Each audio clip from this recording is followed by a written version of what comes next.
pour terminer, d'ailleurs il faut que je termine bientôt pour qu'on ait le temps de discuter. Donc la marche un peu comme une sorte de renaissance en quelque sorte.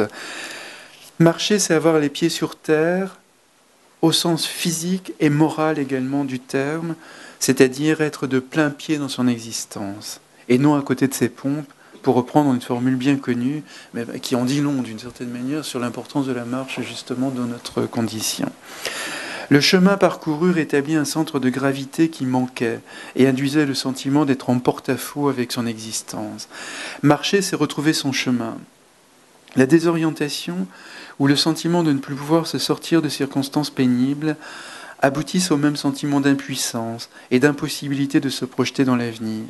Ce n'est pas la vie qui est devant nous, mais la signification que nous lui prêtons, les valeurs que nous mettons devant elle, que nous mettons en elle.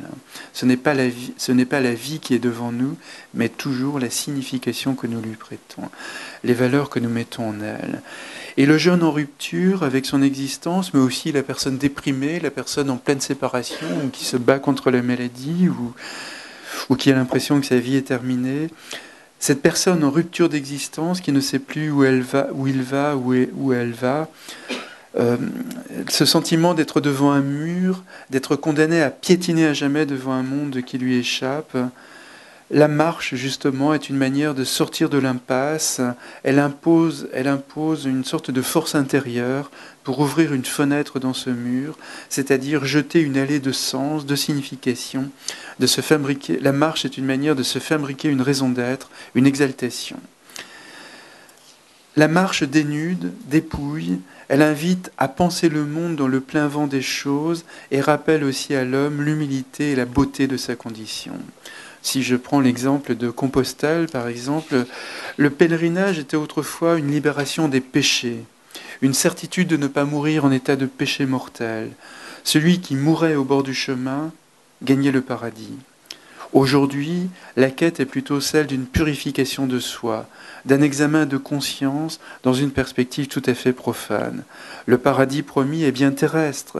Il consiste à se reprendre, à clarifier sa relation aux autres ou au monde, lors de périodes de turbulence personnelle où on a le sentiment que tout nous échappe. Elle permet de mieux faire chair avec son existence. Toute marche de longue durée aboutit à la même transformation intérieure. Elle commence en randonnée, mais se mue en pèlerinage vers une existence plus à la hauteur de son exigence personnelle. Le marcheur est toujours aujourd'hui le pèlerin d'une spiritualité personnelle. Son cheminement lui procure le recueillement, l'humilité, la patience, un cheminement dans un temps intérieur, une simultanéité de la présence sur le chemin, mais aussi d'innombrables échappées belles dans la mémoire ou dans les projets. La marche est une sorte de déconditionnement du regard, et c'est pour ça qu'elle est toujours une ouverture au monde, et qu'elle est un merveilleux remède quand on est vraiment mal dans sa peau. La marche est un déconditionnement du regard. Elle ferait un chemin non seulement dans l'espace, mais en soi. Elle mène à parcourir les sinuosités du monde, mais aussi les siennes propres, dans un état de réceptivité, d'alliance. La géographie du dehors rejoint celle de l'intériorité en la libérant des contraintes sociales ordinaires. Je cite l'écrivain suisse Gustave Rude, qui a cette belle phrase. Il dit « La belle route couleur de lavande pâlit à chaque seconde, personne ne l'a suivie, elle est aussi née avec le jour, et c'est vous que ce village là-bas attend pour s'éveiller à l'existence. » C'est vous que ce village là-bas attend pour s'éveiller à l'existence. Fin de citation. L'écrivain américain Edward Abbey lui réplique à sa manière, je cite, lui c'est plutôt la marche dans les canyons, dans les déserts, dans les parcs naturels américains.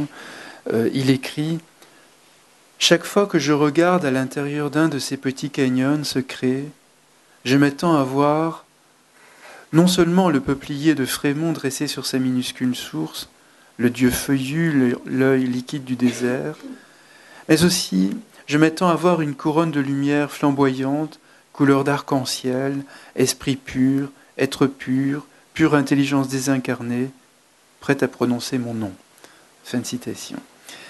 Si pour les Tibétains, les obstacles au cours du chemin du pèlerinage, le froid, la neige, la grêle, la pluie, les cols redoutables, les blessures, etc.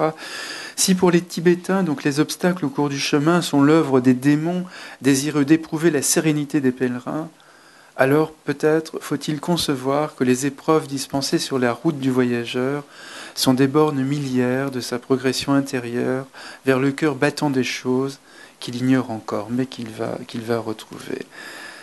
La marche mène donc à des moments où le monde s'ouvre sans réticence et se révèle sous un jour émerveillé, seuil parfois d'une métamorphose personnelle. En le découvrant pas à pas et à hauteur d'homme, le marcheur se met en situation de découvrir en soi, dans la brûlure des événements dont il ne saurait prévoir toutes les péripéties, de se découvrir soi, dans la brûlure des événements dont il ne saurait prévoir toutes les péripéties, car de même que l'existence, une marche est faite de bien plus d'improbable que de possible. Je cite encore Peter Matthiessen. « Pendant 2 heures encore, je peine, je souffle, je grimpe, je glisse, je me hisse, je halète, épuisé comme une bête, tandis que là-haut, les drapeaux de prière claquent dans le couchant qui embrase le roc gelé, illumine le ciel dur d'une lumière blanche, les ombres des drapeaux dansent contre les parois immaculées des traînées de neige, et puis me voilà de nouveau au soleil, sur le dernier des grands cols, j'enlève mon bonnet de laine pour que le vent me rafraîchisse les idées, je tombe à genoux, fou de joie, mort de fatigue, sur une étroite arête entre 2 mondes. » Fin de citation.